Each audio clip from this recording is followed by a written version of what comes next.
Tingnan nyo nga ito si Queen Blue, talagang hila ng hila hanggang sa masakal na nga siya.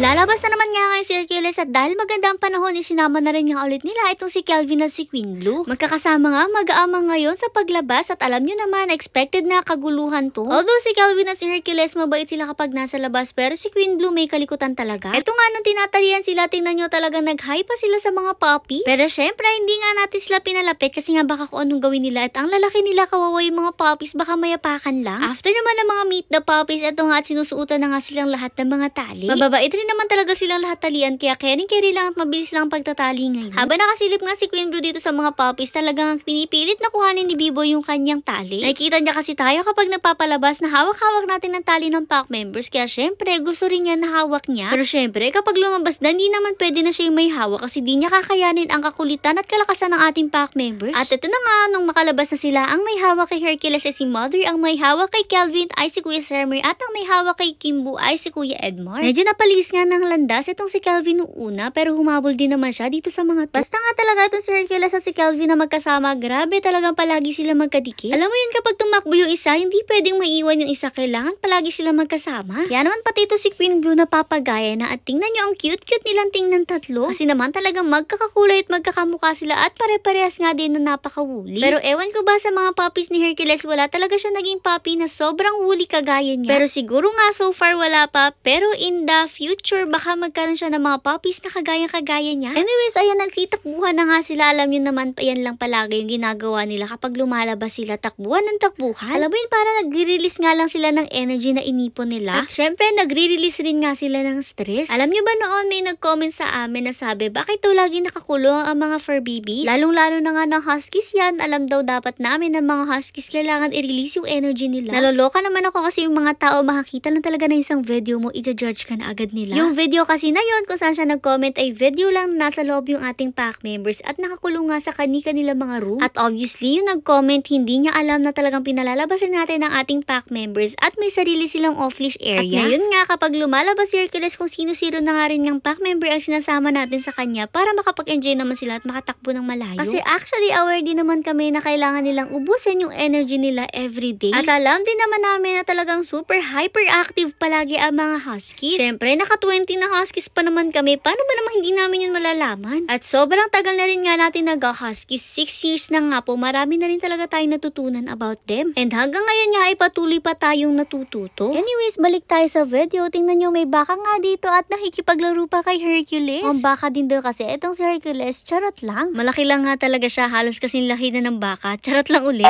Anyways, naiwan nga itong si Kelvin dito kasi nga pinasit muna siya ng Kuya Sermer niya dahil dadaan nga yung baka. Kasi nga daw baka biglang sumugod itong ating Kelvin sa baka. At after nga nun, saka siya tumakbo palapit sa kanyang daddy Hercules. Nung tatawid na nga, talagang hila-hilas ni Kuya itong si Kimbo kasi nga baka mahulog sa kanal, kaso talagang naghihila nga siya patras at nahulog nga siya. Sabi ko naman sa inyo, mahirap si Kimbo at makulit kapag nasa labas siya kasi hindi nga siya sumusunod sa kung sino man yung naghahawak sa kanya. Pero promise, we're also trying our best para nga tuluan sila kung paano maging mabait kapag nasa labas. Super excited kasi sila kapag lumalabas, kaya naman palaging ang tendency ay magkulit-kulit sila. Dahil nga kasi bihira rin silang makalabas, kaya naman ganun. Alam nyo naman kasi na dati nga hanggang off-leash area lang sila nung kalat na kalat pang virus dito sa atin. At lately lang nga talaga natin sila pinalalabas-labas, kaya naman ganito sila palagi ka-excited. Although kailangan din talaga nilang matuto na kumalma nga kapag lalabas sila, para rin nga hindi sila masyadong malikot at hindi masyadong mahirap kapag nilalabas. Pero ang maganda nga sa ating pack members, although makulit sila, sumusunod naman sila sa command kahit nasa labas sila. Back to the video, ayan, after nga nilang mapagod pagtatakbo-takbo, nakabalik na rin nga sila dito sa bahay at igsipasukan na rin nga. Ayaw pa sanang pumasok nito si Queen Blue pero no choice nga siya dahil nga pagod na rin siya. At syempre ang ating routine, kailangan i-disinfect ang mga paa nila bago natin sila papasukin.